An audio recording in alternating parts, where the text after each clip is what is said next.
Imagine this being read with tension and intrigue in the voice, drawing the listener right in. 6 women cornered my 15-year-old daughter in the middle of a crowded market, calling her unchristian, a failure of a daughter, and even pressuring her to be a good sister, Thor, fatheres, of her children.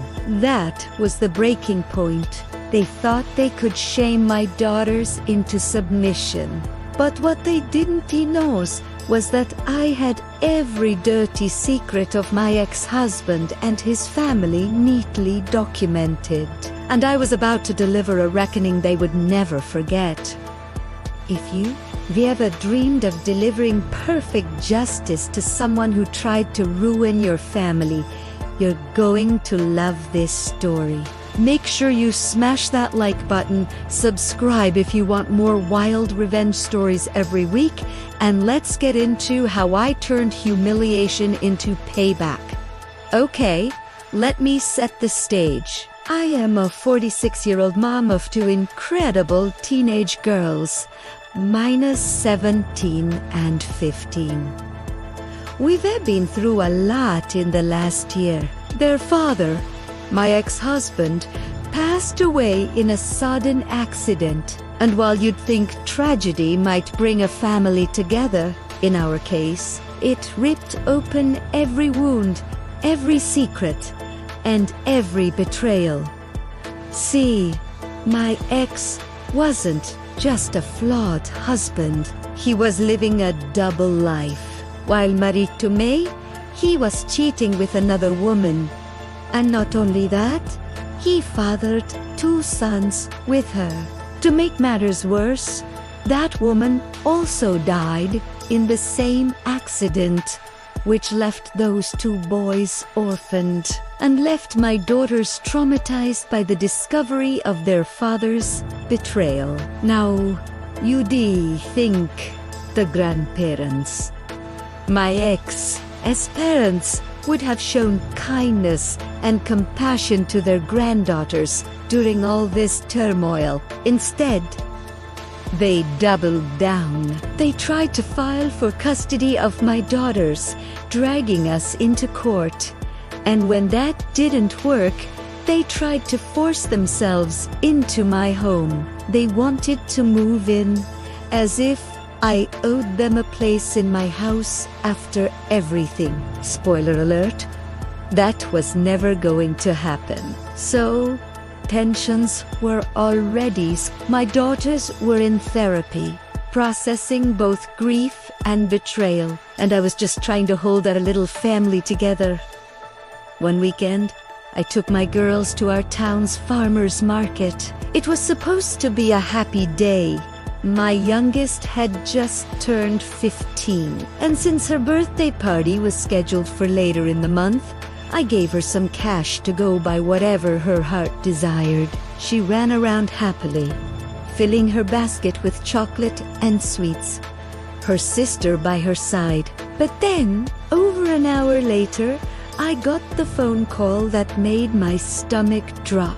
It was my youngest, sobbing, saying she had been cornered. I ran across the market with my older daughter, and there they were, 6 older women, church ladies, standing in a circle around my daughter like their voices were sharp and cruel. They were berating her, calling her selfish, unchristian, and accusing her of being a bad granddaughter for refusing to spend time with her paternal grandparents. Worse, they told her she had a duty to mother her father's affair children, the same boys who symbolized her father's betrayal and the collapse of her family. My daughter, shaking and crying, clutched her basket of birthday chocolates. She looked so small in that moment. That's when something inside me snapped. I told my older daughter to pay for her sister's things and head straight to the car.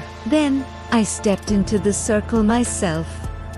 My voice was low, but shaking with rage. I told those women to back off. But instead of shame, they came at me even harder. They called me defiant, They accused me of failing my role as a good Christian wife, as if my only purpose in life was to obey my in-laws, even after my husband had been unfaithful. Eventually, the shouting grew so loud that the market security asked us to leave. Imagine that humiliation, walking away with my daughters while 6 women followed us like a pack of vultures, still shouting insults in front of dozens of onlookers.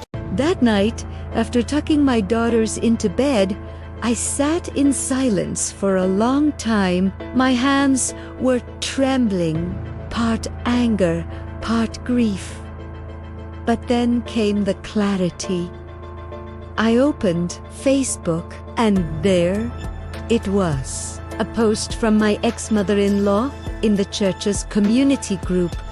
A massive sob story. She painted herself and her husband as victims, abandoned, destitute, unloved. She claimed, "My daughters and I were cruel, refusing to let them see their grandkids, supposedly leaving them homeless and penniless."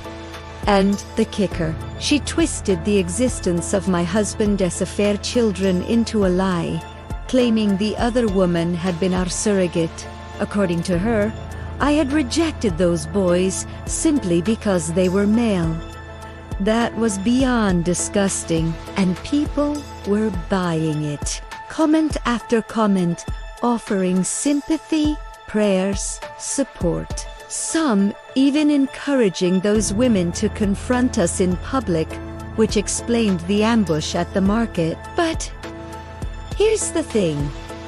I had something my ex-mother-in-law didn't. The truth, and the truth was ugly, but it was powerful. I had photos, messages, and emails documenting my ex-husband's cheating. I had proof that his parents knew about it and supported it.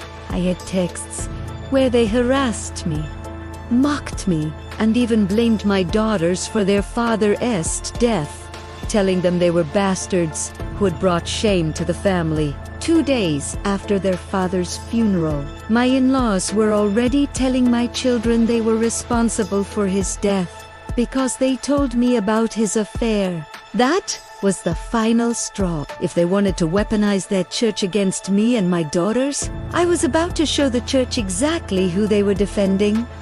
The next day, I went to a print shop. I spent hours and a small fortune printing every single piece of evidence in high-quality color. Photos of my ex making out with his mistress in our living room.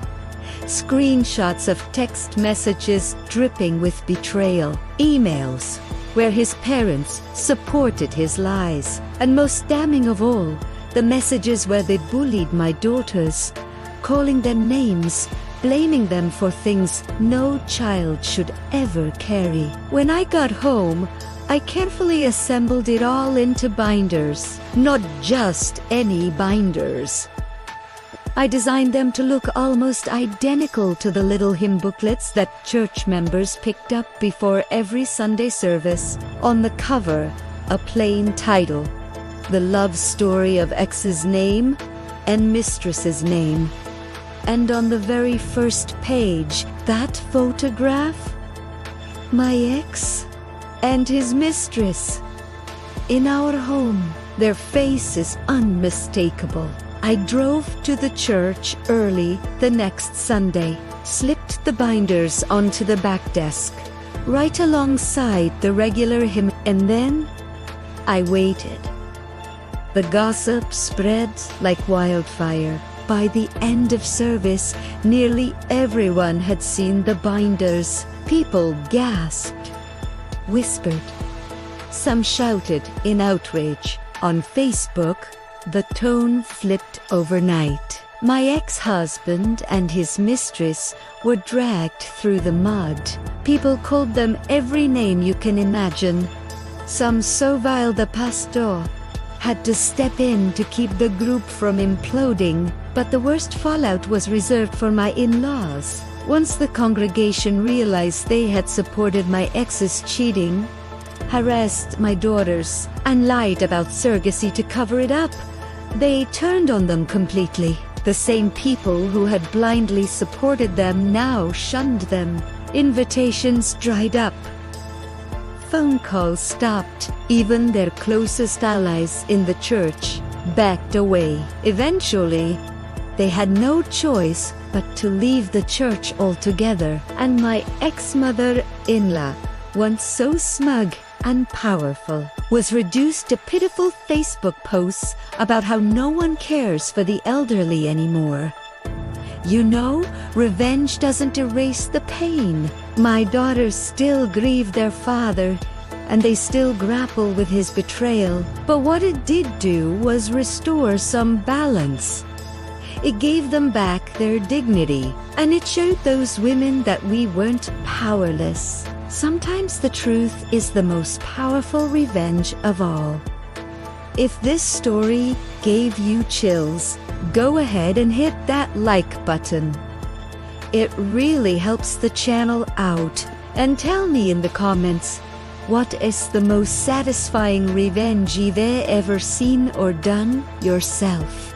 Don't forget to subscribe for more stories like this, because trust me, the next one is even wilder.